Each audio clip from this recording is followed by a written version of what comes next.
Bueno.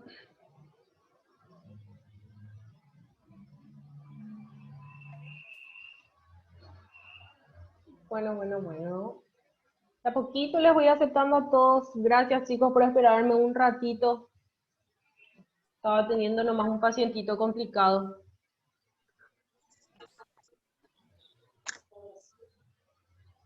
Bueno, los que ya están conectados, sí, es que pueden escribir en el chat sus nombres, sus apellidos, ¿verdad? Para tener en cuenta eso para la asistencia. Entonces, para que puedan ir poniendo, no se olviden, por favor. Bueno, vamos a empezar en honor al tiempo de ustedes la clase. Ahora vamos a continuar lo que respecta a la clase de técnica de necropsia. Marcos Castelvi, ay, gracias. Fíjense por favor que no activen el micrófono porque si no se superpone a lo que digo y no se entiende. Bueno, para los que no estuvieron en la clase anterior, voy a hacer un pequeño resumencito de lo que hablamos, ¿verdad? En cuanto a las técnicas de necropsia. Terminamos la clase anterior de trastornos metabólicos de las proteínas e iniciamos prácticamente una nueva clase que corresponde a necropsia. Bueno. Y les puse la imagen, ¿verdad? De cómo se realiza, a grandes rasgos, ¿verdad? La necropsia. Prácticamente cuando nosotros hablamos de necropsia, ¿verdad? Es una parte de lo que sería la anatomía, ¿verdad? Sería el estudio más... Yo normalmente a Oscar, por ejemplo, le llevamos cuando ellos se Marcos Castelli, tu micrófono, por favor. Bueno, prácticamente hablamos de la necropsia cuando sería similar a la autopsia en el caso de los humanos, ¿verdad? Pero prácticamente estamos haciendo un estudio detallado, ¿verdad? Descriptivo de todas las alteraciones a nivel macroscópico, ¿verdad? De lo que sería lo que encontramos a nivel de este animal muerto o en el caso que esté agónico, ¿verdad? Posterior a la realización de la eutanasia, ¿verdad? ¿Por qué el término necropsia y no autopsia? Porque autopsia se refiere más a la parte de los humanos, ¿verdad? Es como hacerse a sí mismo, ¿verdad? Este procedimiento, entonces no se utiliza tanto esa terminología en el caso de los animales, no así en las personas, ¿verdad? La posición del animal va a variar de acuerdo obviamente a la especie, ¿verdad? Y si se fijan, salvo algunas personas, ¿verdad? Las personas que lo realizan y también las personas que están alrededor tienen que contar con todos los equipos de bioseguridad porque también estamos tratando nosotros con enfermedades zoonóticas, ¿verdad? Los cuales se pueden transmitir a las personas. Entonces, para tener siempre esos recauditos. Dijimos entonces que es una parte de la anatomía patológica, ¿verdad? Pero que estudia a nivel macroscópico específicamente y también obviamente hace uso de la microscopía al retirar muestras de este animal, ¿verdad? Entonces podemos decir que son procedimientos establecidos de manera organizada, aunque no rigurosa, permitiendo un examen minucioso de un cadáver con la finalidad de determinar alteraciones morfológicas en diferentes órganos, establecer las posibles causas de las alteraciones anatómicas, formular conclusiones coherentes y pertinentes sobre el caso, siempre basándose en los hallazgos post-mortem. La necropsia, chicos, se hace de una manera estipulada, ¿verdad? No es que se me antoja a mí empezar por el pie, la pata trasera del lado izquierdo, ¿verdad? Porque a mí se me antoja. No, no es así. Tiene una forma de realizarse, ¿verdad? Por más de que yo sé que mi alteración se encuentra en esa zona que mencioné, tengo que hacer un estudio detallado desde la punta de la boca, desde la punta de la nariz hasta caudal, o va hacia caudal. ¿A qué se refiere con que pueden haber variaciones? Porque supongamos, ¿verdad? La apertura del cadáver se hace en el plano medio, ¿verdad? Más o menos hacia la línea alba. Pero ¿qué pasa si yo tengo una tumoración a nivel central? Justamente en ese caso yo puedo hacer una salvedad en cuanto a la técnica, ¿verdad? Y hacer como una pequeña desviación de la zona para no incidir sobre ella, ¿verdad? Eso se refiere con que se puede variar digamos, la técnica, pero siempre es organizado, ¿verdad? Se va desde craneal hacia caudal. Y obviamente, ¿para qué me ayuda esto? Justamente para encontrar las alteraciones patológicas, ¿verdad? Yo para eso tengo que conocer por anatomía, ¿verdad? Cómo está establecido el organismo, ¿verdad? Si eso es normal, si eso es anormal, entonces justamente para poder distinguir lo patológico de lo normal y establecer un diagnóstico en cuanto a los hallazgos que yo tengo, ¿verdad? Teniendo al paciente ahí enfrente y también obviamente basándose en el historial clínico del mismo. Y me dice también que en aquellos casos en los que los hallazgos no son concluyentes, la necropsia permite la obtención de muestras para estudios laboratoriales, ¿verdad? Hay veces que prácticamente al hacer un estudio, digamos, así a grandes rasgos de mi cadáver, no puedo, digamos, dar una conclusión absoluta. Entonces me baso también de los estudios que yo voy a realizar de acuerdo a las muestras que voy tomando del paciente, o en este caso del cadáver. Puedo tomar muestras de sangre, ¿verdad? En el caso que lo realice previo a la eutanasia, ¿verdad? Puedo tomar muestras de líquidos cavitarios, ¿verdad? De abscesos, puedo tomar muestras de tejido, muestras de tumores, ¿verdad? Se puede hacer un montón de estudios y obviamente de acuerdo a eso también encaminar lo que sería mi diagnóstico. ¿Para qué me sirve o cuáles serían los objetivos de la necropsia? Para determinar o tener un diagnóstico tanto morfológico como etiológico, ¿verdad? Generalmente las causas morfológicas se ven asociadas a determinada entidad. También puedo identificar o saber la diferencia entre las anomalías adquiridas, ¿verdad? O las patologías que va adquiriendo el animal en el transcurso de su vida, o si es congénito. Les hablé en clases anteriores del conducto arterioso persistente, que es dentro de todo una patología, ¿verdad? Que puede conllevar a la muerte del animal, pero no es, digamos, no sería una patología adquirida, ¿verdad? O sea, el animal puede morir de eso y yo al hacer la necropsia puedo determinar o puedo saber si esa alteración es justamente algo que adquirió con el pasar del tiempo o prácticamente nació de esa forma. Entonces, para poder identificar eso. También para confirmar un diagnóstico clínico, ¿verdad? En el caso, por ejemplo, que yo tenga una idea, un diagnóstico presuntivo, ¿verdad? De qué le pasa a mi paciente y lastimosamente falleció, al establecer o al realizar una necropsia yo puedo, digamos, reconfirmar lo que sería el diagnóstico que anteriormente tenía en mente. Y también dice diagnosticar una enfermedad en un grupo de animales a partir de un animal con sintomatología representativa, lo que más se realiza en el caso de grandes animales, ¿verdad? Porque generalmente las enfermedades que ocurren a ese nivel son, digamos, bastante, o sea, son infectocontagiosas, entonces generalmente si le afecta a uno, le afecta a los demás, entonces puedo tomar un animal como algo representativo para poder realizar la necropsia y posteriormente habrá establecido un diagnóstico, un tratamiento específico. También puedo obtener muestras que ya les dije, ¿verdad? Antemortem podría ser el tema de extracción de sangre, para hemograma, para serologías, ¿verdad? Puedo también obtener muestras de orina, ¿verdad? Puedo obtener muestras de líquidos cavitarios, abscesos, sin fin de cosas, ¿verdad? También cumplir con una orden judicial, ¿verdad? En el caso, por ejemplo, que se le denuncia a una persona, qué sé yo, le envenenó a mi perrito, ¿verdad? Entonces, se puede realizar la necropsia para confirmar o descartar eso, ¿verdad? En los casos de abigeato también, ¿verdad? Si le queda algún resto, ¿verdad? Comprobar efectos de drogas, ¿verdad? Eso a nivel laboratorio. Adquirir habilidades técnicas de necropsia. Ahora, mientras más realizo, más voy a poder entrenar el ojo clínico para poder identificar lo que sería patológico de lo que sería lo normal. También que el entrenamiento constante, o sea, entrenamiento constante, digo bien, para aumentar la habilidad y eficiencia profesional. ¿Qué debo tener en cuenta antes de realizar? Tengo que tener todo el instrumental necesario para empezar. No es que ya le voy a empezar a abrir a mi animal y yo todavía no me puse el uniforme de bioseguridad ni tengo mis instrumentales. Tengo que tener todo preparadito.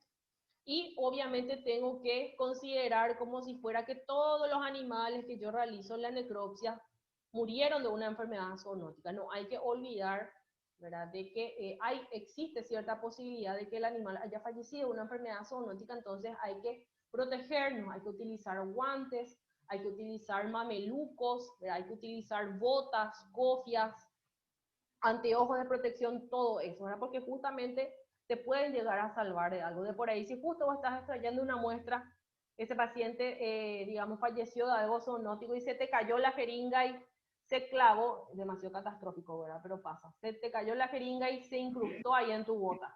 Entonces, eso te llegó a salvar de una posible infección.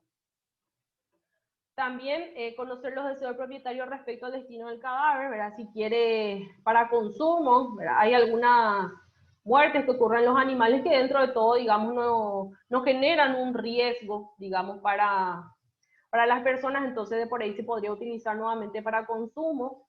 En algunos casos, si es zoonótico, hay que enterrar, hay que incinerar, ¿verdad? Entonces hay que conocer para qué se va a realizar con el cadáver posteriormente. Y obviamente conocer primeramente la historia clínica, porque de acuerdo a eso también yo voy encaminando mis diagnósticos. Averiguar anticipadamente las posibles consecuencias legales y tener presente las enfermedades de denuncia obligatoria, ¿verdad? Cuando hablamos también de los grandes animales, ¿verdad? Hablamos muchísimo también de las enfermedades zoonóticas y que se deben informar sí o sí a la entidad reguladora de nosotros, que es SENACSA, ¿verdad? Como en el caso de tuberculosis, ¿verdad? Rabia, Newcastle, entre otros, ¿verdad? Prácticamente esas enfermedades yo tengo que saber distinguir y también para poder informar a la entidad pertinente. No comenzar la necropsia con un diagnóstico preconcebido, o sea, yo tengo que tener varios diagnósticos, o sea, una hipótesis, ¿verdad? Pero no necesariamente me debo empecinar con esa hipótesis porque puede ser que al final no corresponda. Entonces tengo que tener mis diagnósticos diferenciales, mis diagnósticos presuntivos. Mi diagnóstico presuntivo es lo que yo creo que es, y mis diagnósticos diferenciales son, digamos, las posibles enfermedades que podrían ser de acuerdo a los síntomas que presentan. Son, digamos, las enfermedades que se parecen en cuanto a síntomas. Entonces, eso yo tengo que tener también presente y posteriormente, teniendo en cuenta la historia clínica y el informe de necropsia, ya puedo dar un diagnóstico presuntivo, un diagnóstico definitivo, ¿verdad? En el caso que la necropsia sea concluyente. Ya hablamos de la parte de los residuos y también realizar un examen sistemático. La necropsia se realiza por sistemas. Obtención de muestras, incluso aún las no necesarias. Siempre tengo que sacar muestras de todo, por más de que yo sé y veo que ahí tengo un tumor, que es la única alteración que yo encuentro, hay que, digamos, ser precavidos y sacar muestras también de varios lugares, porque de por ahí existen también los hallazgos ocasionales. Y sí o sí documentar los hallazgos. Tienen que anotar, tienen que sacar fotos, tienen que grabar, hacer bitácoras en el caso que quieran, ¿verdad? No confiar en la memoria, ¿verdad? Porque vamos a estar analizando muchas partes, muchas secciones, muchos órganos, y eso tengo que describirlos utilizando la terminología. Y de por ahí, justamente, uno se puede olvidar lo que encontró, ¿verdad? Y, digamos, perdí ahí ya una información valiosa. Entonces, siempre documentar todo lo que encuentro, tanto en la parte de necropsia como en la parte clínica, chicos. Tienen que documentar sus hallazgos. El trabajo de necropsia, ¿para qué sirve? Para desarrollar habilidades para la búsqueda e identificación de evidencias morfológicas de los diferentes procesos mórbidos, o sea, para poder justamente llegar a identificar posteriormente ciertas alteraciones que me pueden dar lugar a ciertas patologías específicas. También para ampliar conocimientos en los hallazgos macro y microscópicos, ¿verdad? Para poder distinguir, reconocer cambios asociados al estado agónico, ¿verdad? Eso también es muy importante. Hay ciertos elementos, por eso tienen que conocer la anatomía normal, ¿verdad? Y también conocer los cambios post-mortem que puede llegar a ocurrir para hacer justamente esa diferencia. Les había hablado anteriormente a los compañeros, ¿verdad? Que en el caso, por ejemplo, que se realice una eutanasia a un paciente por electrocución, generalmente se encuentran alteraciones a nivel de los órganos como pequeñas petequias o microhemorragias capilares. Entonces, eso en ese caso no sería un hallazgo patológico, sino que sería algo normal teniendo en cuenta el proceso de eutanasia que realicé. También se puede llegar a encontrar cierto líquido cierto líquido en los pulmones, ¿verdad? Como enfisema, y eso también puede llegar a generar lo que serían las muertes por electrofusión, ¿verdad? En el caso que se realice la eutanasia. Entonces eso hay que separar de los hallazgos, ¿verdad? Pero obviamente tiene que conocer eso, ¿verdad? Y también existen, digamos, ciertas alteraciones que se presentan mucho tiempo después de la muerte y eso también tenemos que nosotros diferenciar, no tenemos que dejar pasar como una lesión, ¿verdad? Que es propiamente dicha la patología que dio el deceso de mi paciente. Y ya les hablé de los cambios post-mortem. Asociar si las lesiones están o no relacionadas con la causa de muerte o con las manifestaciones clínicas, ¿verdad? Obviamente yo puedo encontrar varias cosas, ¿verdad? Al hacer la necropsia, ¿verdad? Pero tengo que saber diferenciar si es que esas alteraciones encontradas son, digamos, ¿cómo se les puedo decir? Sí, me pueden dar lugar, digamos, ese proceso patológico o esos síntomas que me desarrolló mi paciente. De por ahí, qué sé yo, mi paciente tenía una gastroenteritis hemorrágica, ¿verdad? Y yo, qué sé yo, encuentro, digamos, pasto, o no sé, otro objeto a nivel estomacal. Y yo tengo que saber diferenciar si esos síntomas que presentó mi paciente, ¿verdad? Se asocian o no se asocian a lo que yo encontré. O de por ahí puedo encontrar un riñón más pequeño, un riñón con aplasia, ¿verdad? Y tengo que saber diferenciar si esos síntomas, ¿verdad?, que posteriormente me produjeron la muerte de mi paciente, si, digamos, se relaciona con los hallazgos que estoy encontrando, ¿verdad? Tengo que saber diferenciar eso, los hallazgos ocasionales de los que prácticamente me dieron lugar a prácticamente el deceso del mismo. Promover procesos intelectuales aplicables a la teoría y a la práctica de la patología veterinaria y desarrollar habilidades aplicables a la clínica veterinaria. Ustedes a medida que van haciendo clínica y posteriormente necropsia, ¿por qué no?, van a poder ir entrenándose más, ¿verdad? Tanto en la parte para hacer preguntas, tanto en la parte visual, en la parte olfativa, en la parte táctil, todo van a ir, digamos, aprendiendo eso a medida que van realizando. Mientras más realizan, mientras más practican, es mucho más fácil poder asimilar ese tipo de informaciones. Dice, comprender 3 procesos básicos del trabajo en necropsia. Las personas cometen errores. No siempre se encuentran explicaciones para todos los casos. No siempre es posible correlacionar los hallazgos de la clínica con los de necropsia. Entonces, para evitar justamente los errores, ¿qué tenemos que hacer? Documentar, ya dijimos eso, documentar, fotografiar, grabar, para evitar ese tipo de inconvenientes. Y como les dije, hay algunos casos en que la necropsia no es concluyente, ¿verdad? Entonces tenemos que basarnos justamente en las muestras que nosotros extrajimos, por eso no olvidar también de realizar eso, para poder encaminar un poco más a lo que sería el diagnóstico definitivo. Y me dice, no siempre es posible correlacionar los hallazgos de la clínica con los de necropsia. A veces lo que me dice mi historial no se relaciona con lo que yo encuentro, al menos a nivel macroscópico. Por eso siempre, siempre, siempre sacar muestras de todo. Tendencias naturales, sacar conclusiones tempranamente. Por eso, como les dije, ¿verdad?, no tenemos que tener un diagnóstico ya definitivo, sino que posibilidades, como dice ahí, hipótesis. Yo tengo que tener hipótesis, ¿verdad?, para confirmar o descartar lo que estoy pensando. No siempre quedarse con una sola idea. Dice que el proceso de diagnóstico anatomopatológico consiste en formular varias hipótesis. Las hipótesis tienen que ser, obviamente, creíbles, posibles y verosímiles, ¿verdad? En el caso, por ejemplo, que tenga gastroenteritis hemorrágica, ¿cuáles son los posibles diagnósticos, ¿verdad?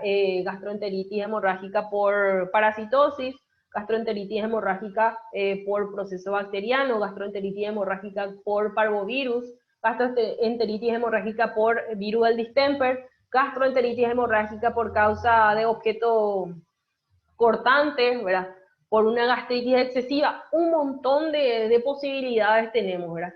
Y por ejemplo, si el paciente tuvo una gastroenteritis hemorrágica, no voy a decir, tuvo un tumor en la cabeza. ¿Por qué? porque no tiene nada que ver una cosa con la otra. Entonces las hipótesis tienen que ser obviamente orientadas a los hallazgos o a la sintomatología que me presentó, mejor dicho, mi paciente antes del deceso.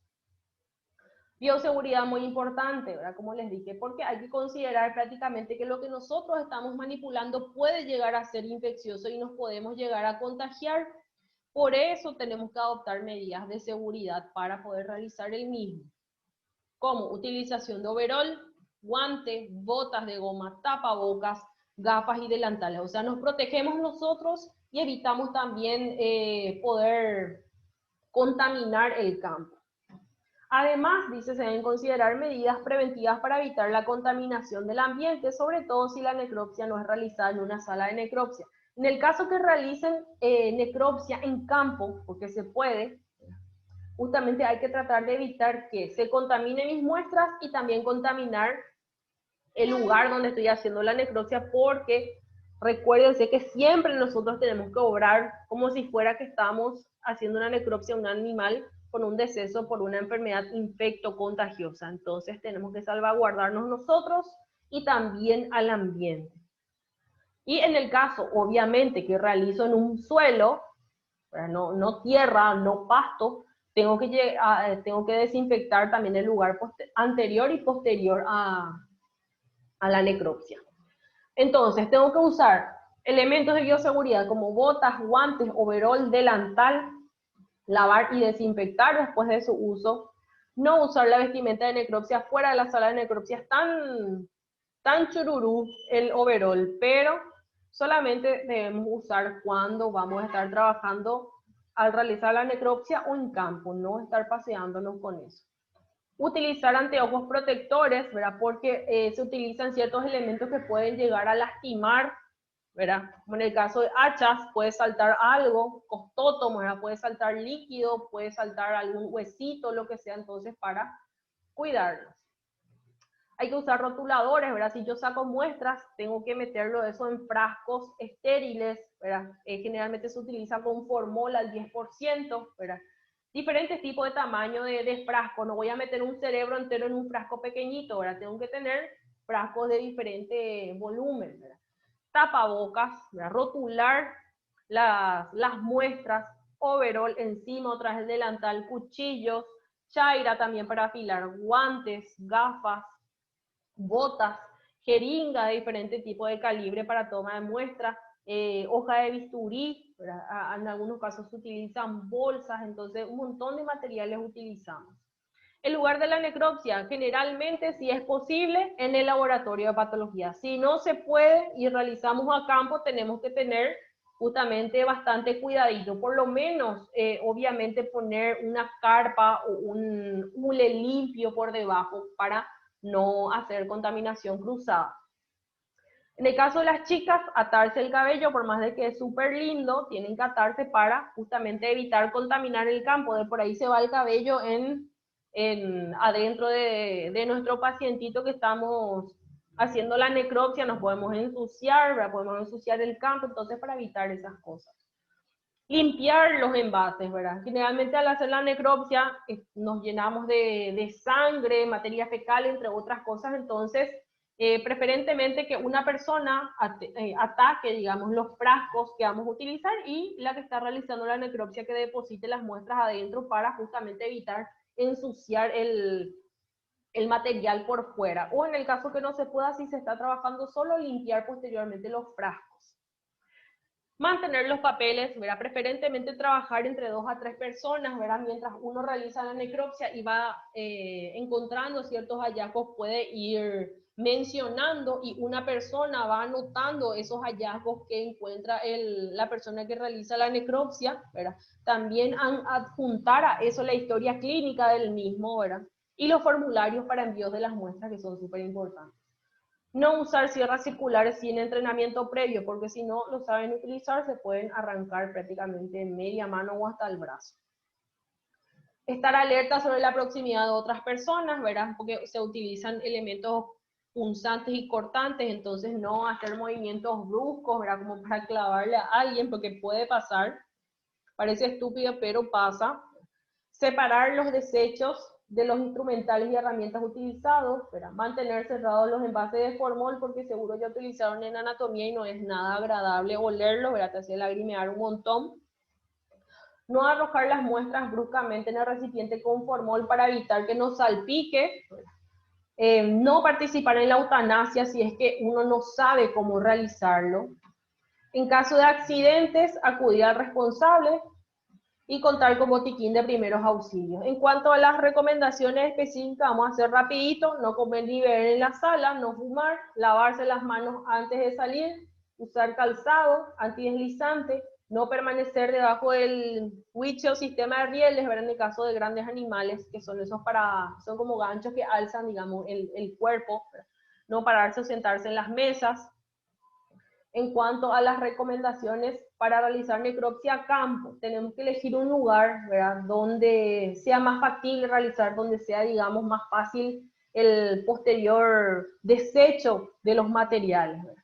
Entonces, como les dije, ¿verdad?, preferentemente si se puede en un suelo, ¿verdad?, que se pueda desinfectar. Si no se puede, por lo menos utilizar una carpa para evitar contaminaciones. Y si se sospecha de una enfermedad infecciosa muy contagiosa, es recomendable realizar la necropsia en el lugar del deceso. ¿Por qué? Para no estar esparciendo ciertos microorganismos en el ambiente. En el caso, por ejemplo, que se dude que sea anthrax o carbunco, generalmente no se realiza la apertura del cadáver. ¿Por qué? Porque se empiezan a liberar esporas y son fuente de contaminación nuevamente para los otros animales y también para las personas. Recuerden que eso es una enfermedad zoonótica. Entonces, generalmente se realiza el enterramiento del cuerpo, ¿verdad?, con cal abajo y cal arriba. Si se dispone de paja, dice, ¿verdad?, o virutas o lo que sea, o algo absorbente, se puede poner por debajo, ¿verdad?, del animal para después, posteriormente, incinerar. Precaución de no contaminar el establo, comederos, siempre cuando sea posible, enterrar el cadáver bien profundo, ¿verdad?, no superficial, y colocando cal. Acá muestran una necropsia a campo, como ven tienen una carpa, no están ensuciando, digamos, el campo. Tiene guantecitos. Lo que está mal es la utilización de relojes. Esto no se debe utilizar. Nada que se pueda, digamos, colgar, caer o anclar a algo. La eutanasia, ¿verdad? Si el animal no está muerto, ¿verdad?, se procede a la eutanasia humanitaria. El método va a depender de la especie. Si la necropsia se hace a campo, se debe seleccionar el lugar y trasladar al animal al sitio elegido para realizar la necropsia. Si se va a realizar en sala de necropsia, se deben tomar precauciones según el método a utilizar. Pero antes de realizar la necropsia, ¿verdad?, si el animal está agónico, se deben tomar primeramente datos clínicos antes de realizar la eutanasia, como temperatura, frecuencia cardíaca, pulso, frecuencia respiratoria, tipo, si es abdominal, postabdominal, si es taquipneica, apneica, disneica, todo eso hay que tener en cuenta. En caso de los rumiantes, los movimientos ruminales, si están ausentes o están presentes, aumentados o disminuidos.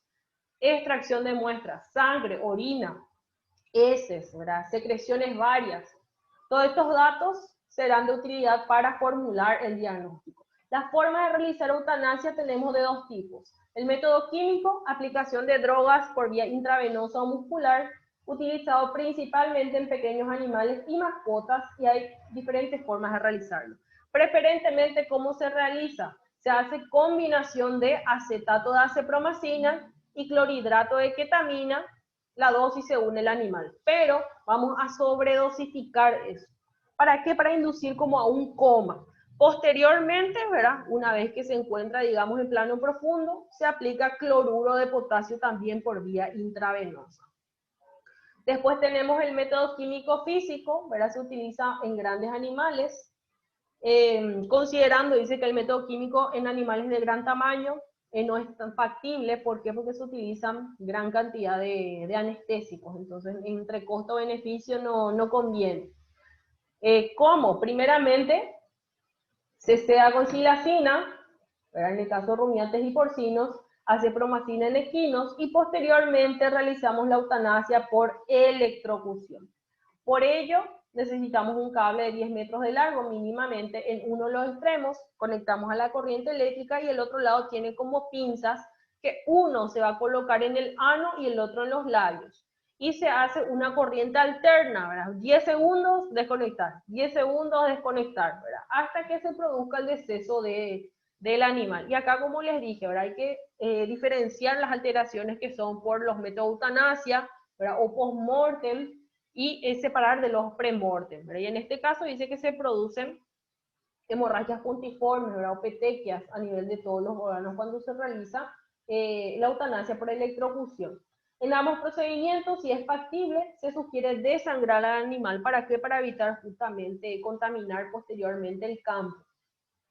Toma de muestras, ¿verdad? Podemos sacar sangre, suero, ¿verdad? Entre otras cosas. Y este no corresponde, ¿verdad? Al cable que sería para realizar la eutanasia eléctrica, ¿verdad? Pero es más o menos así. En un lado tiene como un enchufe, ¿verdad? Que se conecta a la corriente eléctrica, y el otro lado tiene como estas pinzas. Uno se conecta en la comisura de los labios, tocando mucosa, y el otro en el ano también conectando con la mucosa. En cuanto a la preparación de instrumentales y materiales, dice existen instrumentales apropiados para realizar la necropsia en diferentes especies de animales domésticos. Luego de la eutanasia o previo a la realización de la necropsia se deben seleccionar y ordenar en una bandeja. O sea, si yo primeramente voy a hacer la incisión en piel, no es que voy a poner un martillo primero, ¿verdad? Un costótomo primero, ¿verdad? Entonces primero pongo mi cuchillo, pongo la chaira, ¿verdad? Pongo el bisturí, ¿verdad? Y posteriormente me voy, digamos, haciendo un orden en cuanto a los instrumentos a utilizar. Las tijeras, ¿verdad? Después posteriormente los costótomos. Se debe además, dice, disponer de bandejas para colocar las vísceras, extraídas para su evaluación, frascos, bolsas estériles rotuladas para obtención de muestras, para remitir a microbiología, parasitología o virología. Y los frascos, como les dije, con formol o formalina también se le dice al 10%, para la obtención de muestras a ser remitidas al laboratorio de histopatología.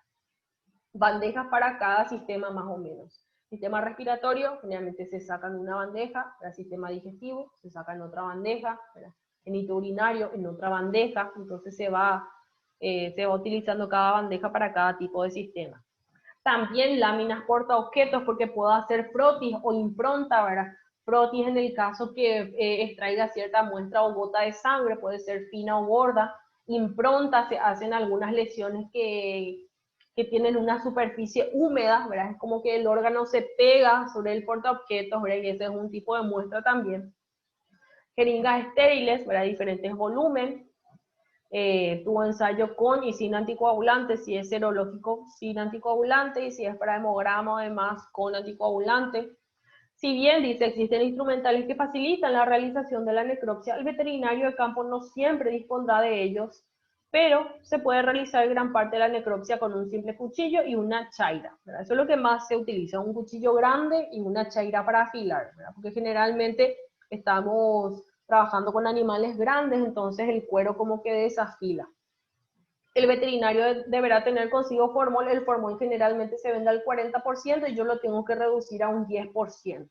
Y más o menos así serían los instrumentales de necropsia, ¿verdad? No siempre se tiene la posibilidad de tenerlos todos, entonces con un cuchillo, tijeras de mayo, ¿cómo es que se dice? Chaira, ya es bastante suficiente, costótomo para cortar en el caso de la parte condral, ¿verdad? En el caso de hueso se necesita más fuerza. La técnica de necropsia propiamente dicha, dice. Cumplidos los pasos anteriores, se procede a la realización de la técnica de necropsia propiamente dicha, que va a diferir según las especies. Ante la presencia del cadáver y considerando los datos anamnésicos obtenidos, se utiliza en primer lugar los órganos de los sentidos para evaluar posibles alteraciones macroscópicas evidenciables ante mortem y postmortem.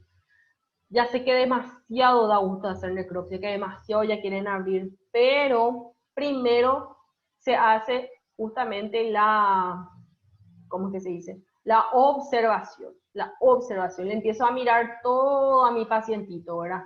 Las mucosas, piel, pelo, ¿verdad? Por ahí se encuentra alguna alteración o lesión, ¿verdad?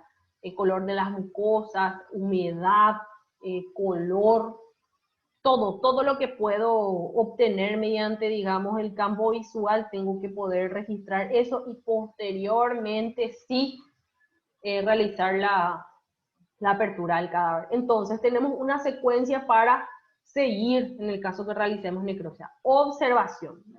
Miro todito, cada sección de mi pacientito. Si encuentro, obviamente, alteraciones y a la par en la parte sana, también tengo que realizar palpación. De por ahí encontramos algún tipo de abultamiento, ¿verdad? Si es duro, si es blando. Tengo que anotar las dimensiones, ¿verdad? Cuánto mide de diámetro, ¿verdad? Si tiene pelo, no tiene pelo, si es caliente, si es frío, ¿verdad? Todo eso se documenta.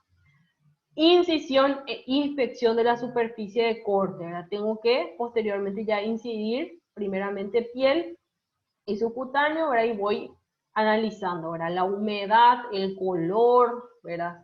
Entre otras cosas. Y también en el caso, obviamente, que se considere el olor. Aunque eso no es muy relevante, por ejemplo, en el caso que realicemos una necropsia mucho tiempo después del deceso del paciente, porque ya va a haber obviamente una alteración. En cuanto a las etapas, primeramente, realizar la historia clínica. El médico veterinario, antes de realizar la necropsia, debe conocer detalladamente la historia clínica del caso.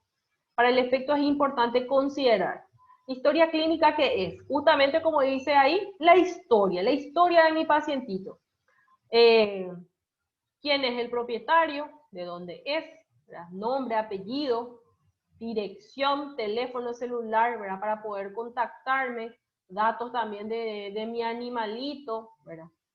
Dice, datos importantes para establecer una comunicación con el veterinario, el propietario o encargado, a fin de adoptar algunas medidas en caso de ser necesarias. En el caso, por ejemplo, que se trate de campo, en este caso no se anota generalmente el nombre del propietario, ni además se anota el nombre del capataz y se anota el número del capataz, porque el propietario a veces no sabe ni qué china le pasa a su animal, pero el capataz, quien está ahí, quien le alimenta, quien constantemente está cuidándoles, es el que maneja eso. Entonces anotar prácticamente todo eso. Y obviamente la reseña del animal, ¿verdad? Saber el nombre del animal en el caso que sea pequeños animales o igual grandes animales, ¿por qué no? La edad del mismo, si es adulto, si es, digamos, cachorro, o lo que sea, ¿verdad? Porque hay ciertas patologías que se presentan más en adultos o en jóvenes. El sexo también es importante, porque hay algunas patologías que se presentan más en hembras que en machos, o viceversa. Raza también, hay razas que predisponen más a cierto tipo de patología. El color del pelaje es importante también, más todavía en grandes animales. Categoría, ¿verdad? Si es lechero, de carne, doble propósito, la dirección, ¿verdad? Zona o región de donde proviene el animal, ya que puede orientarnos hacia algunas patologías de la región, dicho departamento, sea de carácter infecto-contagioso, metabólico, parasitario o tóxico, ¿verdad? En el caso más todavía de intoxicaciones por cierto tipo de pasturas, ¿verdad? Leucaena, por ejemplo, puede llegar a causar cuadros tóxicos, ¿verdad? Como el otro, me olvidé su nombre. Hay un montón, ¿verdad? Hay un montón, ¿verdad? Después me voy a ir acordando, ¿verdad? Entonces uno, dependiendo del tipo de pastura o lo que sea, o mejor dicho, dependiendo del lugar, se va orientando más qué tipo de pastura hay en mayor proporción, entonces también orientando un poco más ese tipo de diagnóstico. La anamnesis, dice, durante esta fase se obtiene información clínica, ahí ya posteriormente sí ya voy a tener información más específica. La sanitación, ¿verdad? Las desparasitaciones que se hizo, con qué, hace cuánto, si tiene vacunas, cuáles son, hace cuánto, ¿verdad? La parte nutricional, ¿verdad? Con qué se alimenta, ¿verdad? Cuánto se le da.